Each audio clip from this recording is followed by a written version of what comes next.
Welcome to this week's Monday Micro Lesson.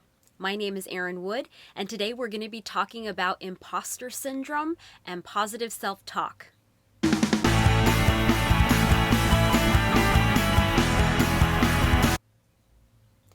But first, our sponsor of this week's video is Real Mushrooms. If you want your discount code, please look at the information in the details of this video. Now let's get into it.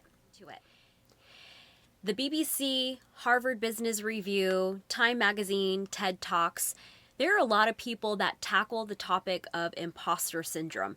In fact, there have been many studies on it since the 1970s.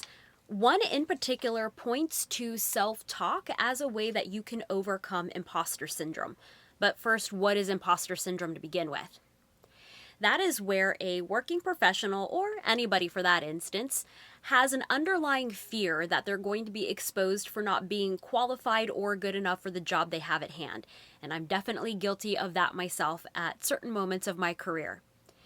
But one study in particular does notate that if you use positive self-talk, you can overcome the imposter syndrome symptoms that you have. For instance, if you have a big presentation or speech coming up, instead of self-talking and saying, I'm going to blow this presentation, or I'm not going to do that good, or nobody's going to listen to me, instead, positive self-talk. Say things to yourself such as, I'm going to kill this presentation. I'm going to own it. This is going to be so good.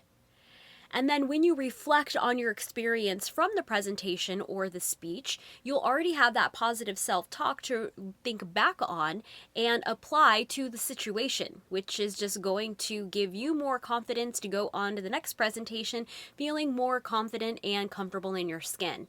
Now, this isn't something that happens overnight or just one time. You want to continually get in the habit of giving yourself positive self-talk. I hope that this was helpful, and if you have any comments or suggestions you want to add below on how you overcome imposter syndrome, I'd love for you to write those in the comments below.